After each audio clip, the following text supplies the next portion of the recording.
Dead in Hip Hop, DE365. You already know who it is, man. It's your boy FIFA 24/7 here with Mr. Kenneth B. Inns. As I put my feet up, man, I'm getting comfortable. You know, I know some of y'all listening ain't seeing it, but video is coming, man. We promise you, video is coming. Today we're doing Iamgawd and Clypto, Bloodstained, Suede 2. Ken, I'm gonna start here. First of all, very sweet spot, very good sweet spot. 10 minutes, 10 songs, 39 minutes. Came out this year, January 26, 2024. Hey, never heard of this nigga, dog. Never heard of Iamgawd. And whoever knew about him in the crew and never told me about him, fuck you. Because this nigga is dope as hell. And I knew what I was in for right out the gate. Right out the gate. I'm like, oh, we dealing with a rapper's rapper here. We're dealing with a rapper's rapper. Ken, I always talk about peeling back layers, man. I love his honesty. I think it's on Hustlers and Survivors, where he was just talking about, you know, he's pushing 40, still 9 to 5-ing. You know, I get all of these accolades and shit, but my bank account don't look like that. You know what I'm saying? But he's still out here. You know what I'm saying? And I feel that. That is the grind for a lot of your favorite rappers. You know, even the ones that get radio play, you see all over the place. They may have the shiny jewelry and shit, but nigga, that bank account ain't banking accounting. You know what I'm saying? But I love the honesty. I even love the fact that, you know, he had the chick on there talking about, hey, you know, you got to make something for the chicks. And he did it his own way. You know what I'm saying? I love that. I love when artists hit me up and I consult to a little bit of a degree.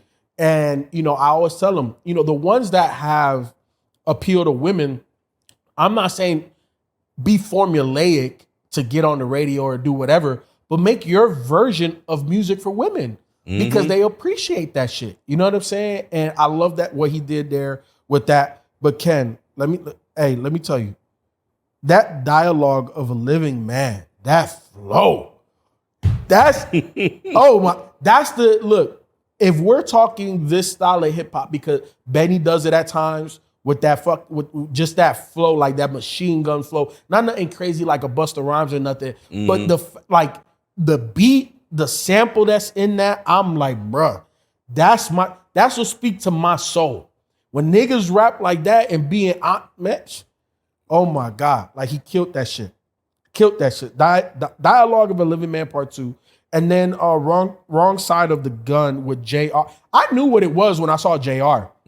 Because JR isn't in a lot of places, but JR fucks with the rappers I fuck with. Okay. That's why I fuck with JR. Okay. And I got introduced to JR through Ransom.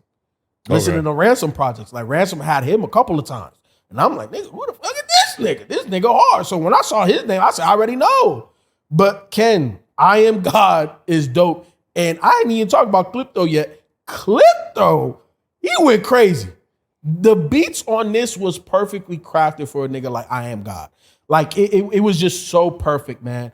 Perfect Marriage. I see that he has other projects as well with one-off producers, where one producer's doing everything. I'm here for it. I think one of the things I took away, Ken, the versatility that he has. He's a rapper's rapper, like I said at the beginning.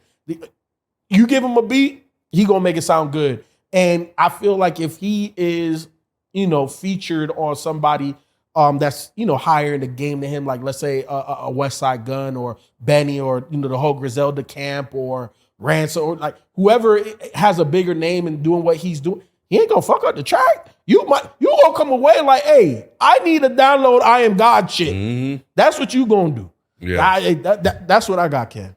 Yeah, no, it was it took me a minute to really get into it because I think you nailed it when you say he's a rapper's rapper. So I'm like, all right, well, he rapping, you know, that's cool.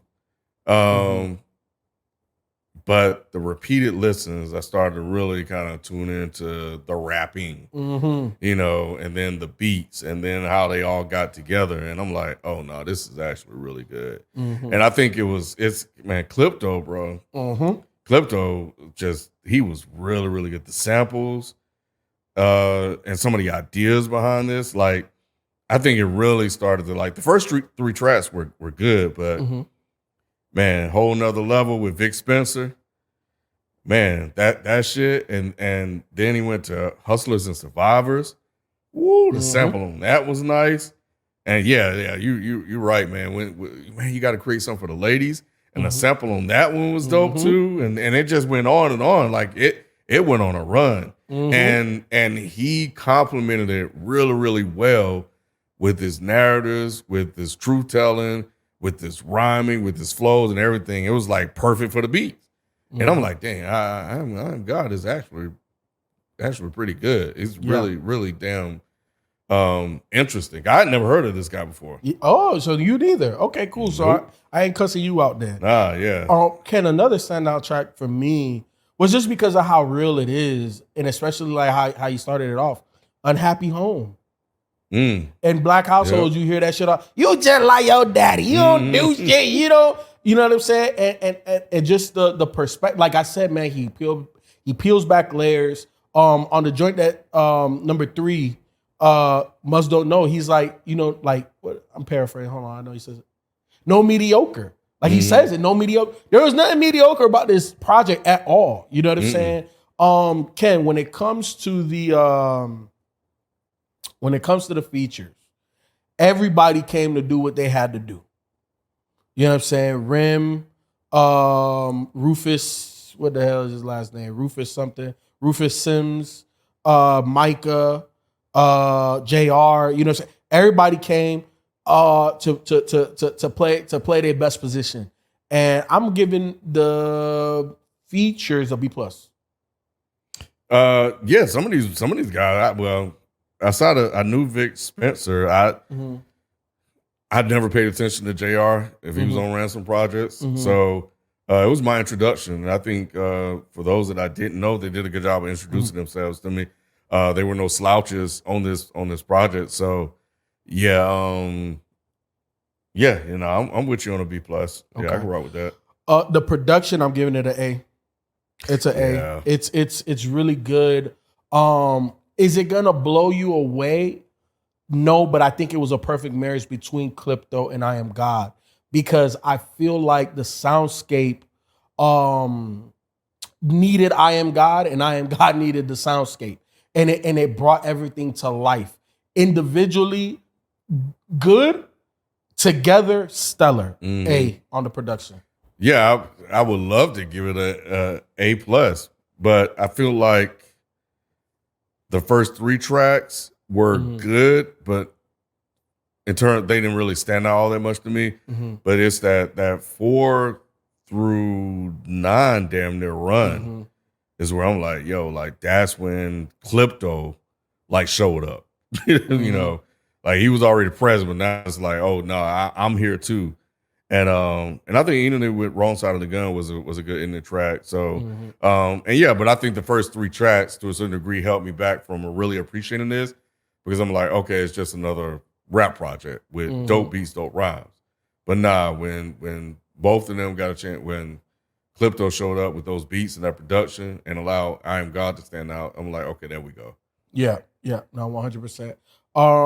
The rapping, A+. A+. I think Iamgawd, I don't want to say he outdid himself because I have no other frame of reference.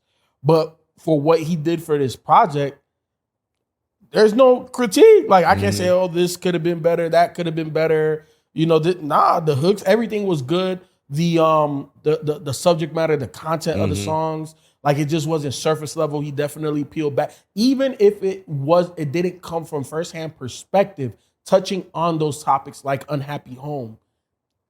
I don't know how you could improve. I don't know what I would tell him to, like, your voice is dope, your cadence is dope, your flow is dope, your content is dope.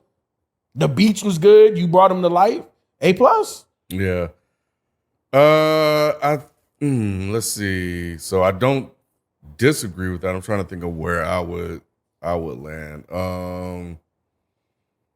I'm leaning towards a B+ because the first 3 tracks, to a certain degree, were a tad bit derivative in the sense that, like I said, it was just a rapper, just another rapper. But I felt like he really shined later on in the project when he got a chance to really get into the storytelling, get into the vulnerability that you mentioned. He got a chance to really showcase other parts of his ability and creatively, well, as creative as it could be with Clypto. And I'm like, okay, nah, that's when I really heard him. So I'm gonna do B plus. Okay. I'm gonna do B plus. Overall, A for me. Really good project. Ken, you know I always say, look, there's so many joints that we review, and the recently added part of Apple Music for me is a sacred place. If you get there, especially off of D365, you're doing something.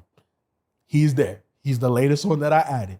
So this project is definitely a definitely recommend anybody that's listening to this podcast that has never heard of him, or you have heard of him but didn't listen to this project. Go listen to this project. It's a damn good project. So A for me overall. Yeah, I'm at an A. Yeah. I think that middle part of this thing is really strong for me. When I was listening on my walk, like it just kind of made the walk go by. Yeah. So I was able to kind of really escape. So yeah, definitely A. Yep.